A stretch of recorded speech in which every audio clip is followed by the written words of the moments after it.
Today I would like to speak about something quite interesting.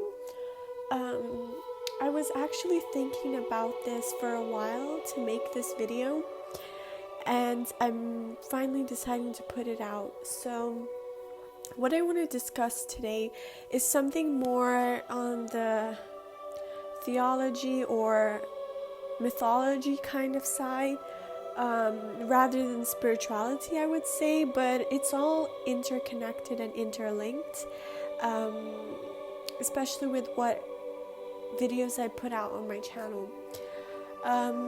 So today I'm talking about the Greek rose and its associations with mythology and goddess Aphrodite or Venus, but in the Greek mythology she is called Aphrodite.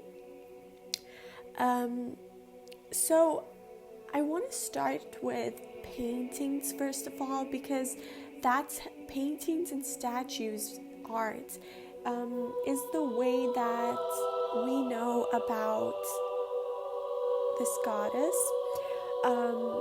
For example, in the painting Birth of Venus by Botticelli, you can see that Venus or Aphrodite is emerging from the water, and while she doesn't have a rose in her hands, in the background there are a lot of roses, and it's not quite prominent in this painting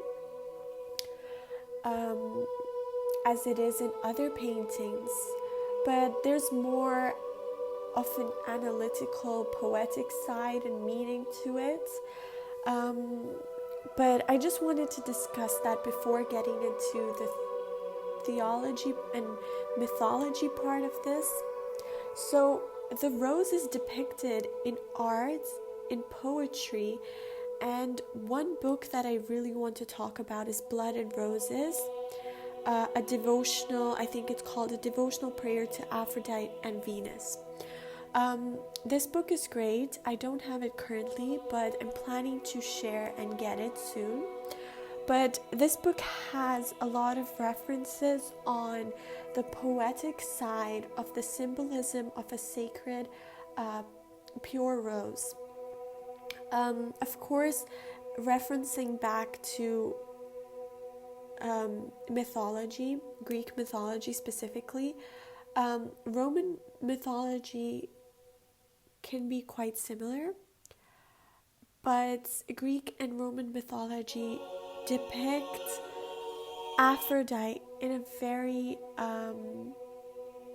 different way, and there's different scenarios and circumstances, I would say, behind it. But yeah, getting into that, ever since Greek mythology, the creation of Greek mythology appeared, and somehow the creation of red roses have always been associated with Aphrodite and the dear goddess of love and beauty, It's not a surprise to analyze or understand why the red rose is associated with her, but there's more, there's definitely more to it. And the red rose symbolizes, like, in my opinion and of what I've read working with her as well, it symbolizes purity, devotion, and beauty. It's just quite different to other colors of roses.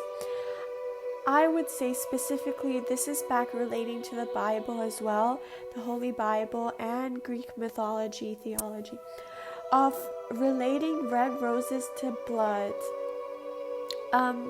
There's a whole story behind it, like actual mythologic story about how the red rose relates to blood, the blood of Aphrodite.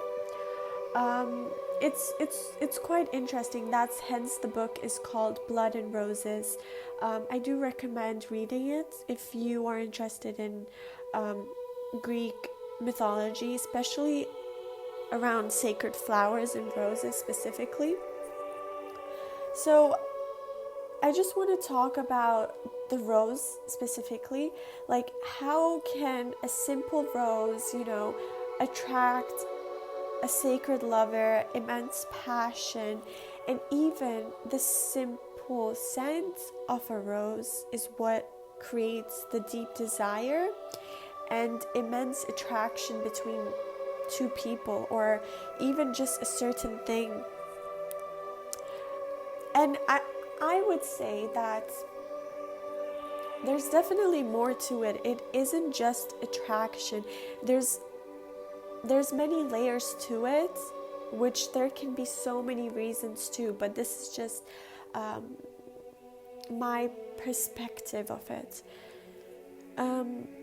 So the red rose has been very valued and put in a very high place amongst all other flowers.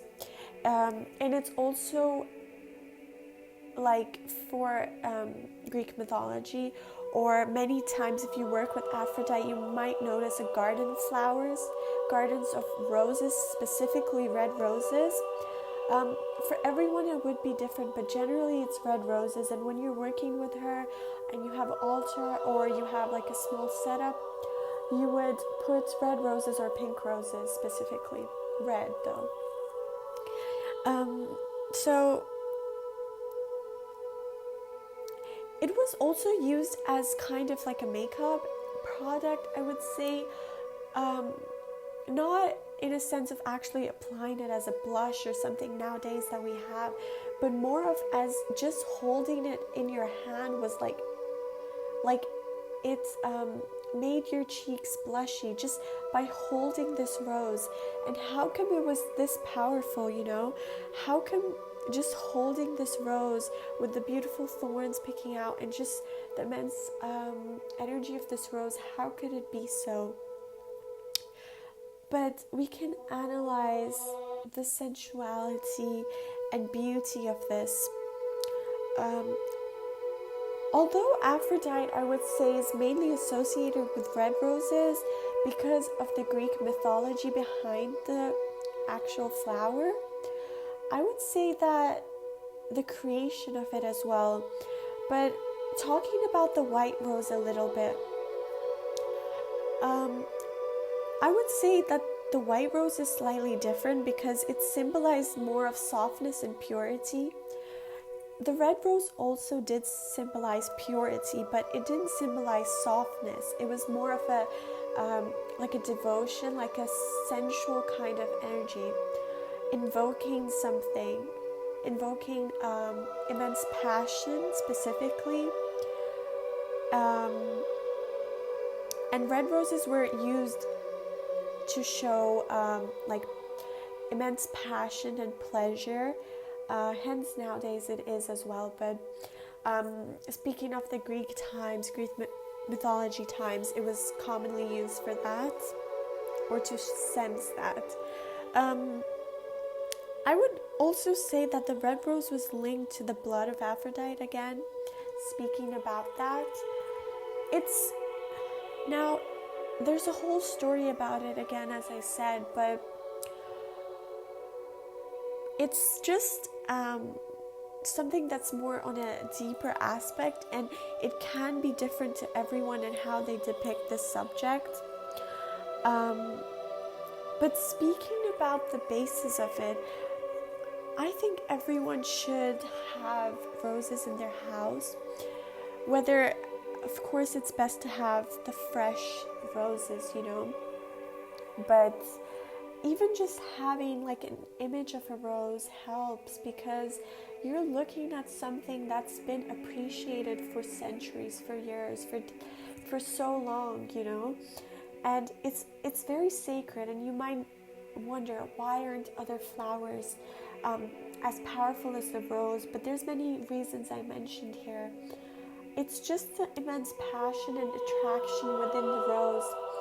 for centuries, all the way up to the 14th century, even before that, the rose was in a lot of artwork, a lot of paintings. And for example, if you see paintings by